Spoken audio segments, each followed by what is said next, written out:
So we are in gift buying season, and one of the most popular niche fragrances that you could buy someone is this guy right here, Layton. But there's two versions of it, Layton and Layton Exclusif. And if you're new to the community, or maybe you've been in the community for a while and you've been wondering, which one should I get? I don't have either one of them. Or maybe I have one of them. Should I get the other one? Well, we're going to talk about these two today. I'm going to compare them, tell you which one is best suited for which audience, and which one deserves your money, or if both do. Obviously, you can see I've got them both, so we're going to get into this. Stick around, and I'm going to give you all the details you want. Welcome back to the channel. My name is Nick, also known as Scent Nick. If you're a returning viewer, thank you so much for your continued support. And if you're new here, I create fragrance content mainly in the form of detailed and objective fragrance reviews. If that's something that interests you, please consider hitting that like button, drop a comment of a fragrance that you'd like me to cover, and join our community by hitting the red subscribe button. And now let's talk about these fragrances. So like I mentioned, Layton is, for good reason, one of the most popular niche fragrances that has ever been released. It's been around for quite a while now, and it's still quite relevant to today. People still go to it. It's still one of the best sellers from the Parfums de Marly line. And yeah, it smells awesome. So the OG, let's talk about the OG. So when I say the OG, this is literally just the regular Layton. So Layton is essentially a fresh, spicy, woody, sweet fragrance. It's got a nice, fresh opening, bright citruses, some lavender, and a little bit of floral notes. You can't go wrong there. Really what this fragrance is known for is the apple and the cinnamon. It's a sweet and fresh fragrance. The heart of this isn't all too important. It's geranium, violet, and jasmine. So you get some aromatic touches, but really that apple opening and then the base are really what make this fragrance. The base is going to be a combination of vanilla, cardamom, sandalwood, pepper, gaiac wood, and patchouli. And like I already said, the big players here are the vanilla and the wood. So to me, this thing is still awesome. It's very masculine. It's still quite a strong performer. If you like a sweeter fragrance that's maybe a little bit youthful, but not straight youthful, I'm a 33-year-old. I can still wear it. I'm still happy to wear it. And it's got versatility for everyday wear all year round. And for someone that is just getting into niche, the original Layton is the way to go. A retail bottle of that for the 125 ml is $400, so it's not cheap, but you can find that on a discounter for in the $200 range, which it's still quite worth that. It is wild to know how much that's gone up in price, but the original Layton, it's fantastic. So Layton got the Exclusif treatment a little while ago. And while it is much the same fragrance, you absolutely smell that DNA in this. This really is a lot more mature of a fragrance. It has the same sweetness, the same apple, the spice, the wood, but you get a lot more spice, and most notably, you get a really fairly strong oud note. Now, it's not a funky oud. It's a very clean, very spicy oud. And to be completely real, I don't think it's real. It may be a reconstruction of Laotian oud, but I really can't know that. All I do know is it does smell awesome. So they did do a couple tweaks to the DNA of this.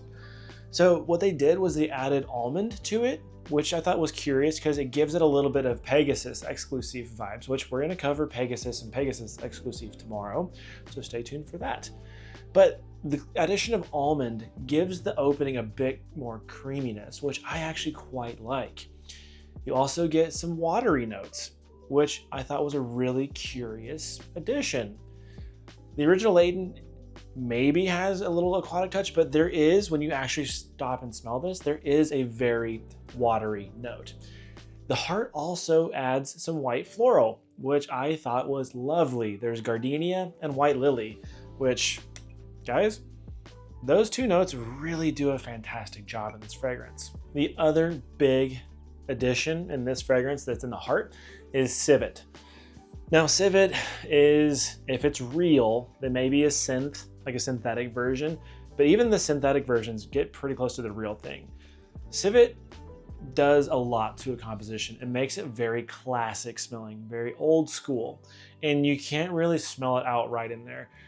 It does present itself overall as kind of animalic, but that's probably a combination of the civet and the oud. Civet does literally smell fecal on its own, kind of pissy, we'll say. Um, but paired with white florals, it does magic to a blend. It really adds depth, gives it a classic vibe, like I said. The base of the Exclusif version is much the same, with a couple of additions. Oud, obviously, it's Laotian oud, so it's going to be very spicy, very metallic, very sharp. It's not funky at all, no barnyard whatsoever. You get some amber in here. Fragrantica gives you coffee, which the official note breakdown does not have coffee in it, but when you really stick around and smell it, there is a nod to coffee, we'll say, so it's really up to you if you want there to be a coffee note or not. If you smell it, it's there. If you don't smell it, it's not there. It doesn't matter. It's a very roasted coffee at that, though. You're gonna get the Gaiac wood, you're gonna get the vanilla. The sandalwood is very prevalent in this blend. It was lovely. I quite enjoyed smelling that. There's also patchouli, there's pink pepper, and there's some oak moss. Now, aside from the way amped up amount of spice and wood and animalics in this, the performance is also way better on this one. So with Layton, you know, the performance, you get 8 to 10 hours, maybe up to 12 hours, depending on how old your batch is, and you get a nice medium to strong projection. This one is pretty strong the entire time, and I get about 14 hours longevity on this one. It sticks around for a long time. Now, this one is also quite a bit more mature. And I've heard from multiple people, especially younger folk, that they just can't handle this fragrance. And I get it. The opening is very sharp. It's very woody. It can be challenging for some people, but I do find that this one is the more masterful blend. I think this is much a better fragrance. And I shouldn't say much, that's just my own opinion, but I think this one's way more interesting and this one's gonna stand the test of time better than that one. But this is also less versatile with that oud, with the animalics. This one really is suited for fall and winter, for cool days, and it does make for a nice signature scent. Both of these do. They both have that kind of versatility, but really there's no redundancy in having both of them. That's my take. If you're buying for a younger person, buy the original. If you're buying for a more mature person that likes really woody fragrances, maybe consider the Exclusif version. But regardless, you're not going to make a wrong decision. Layton is blind buy safe. Exclusif, not so much. But I am curious to know, what are your guys' thoughts on these fragrances? I love Exclusif. I still love the OG. I just like Exclusif more. But guys, if you enjoyed that video, make sure that you drop a like, drop a comment with your choice between the two if you have any thoughts on them, and join our community by hitting the red subscribe button. And we'll see you in the next one. Peace.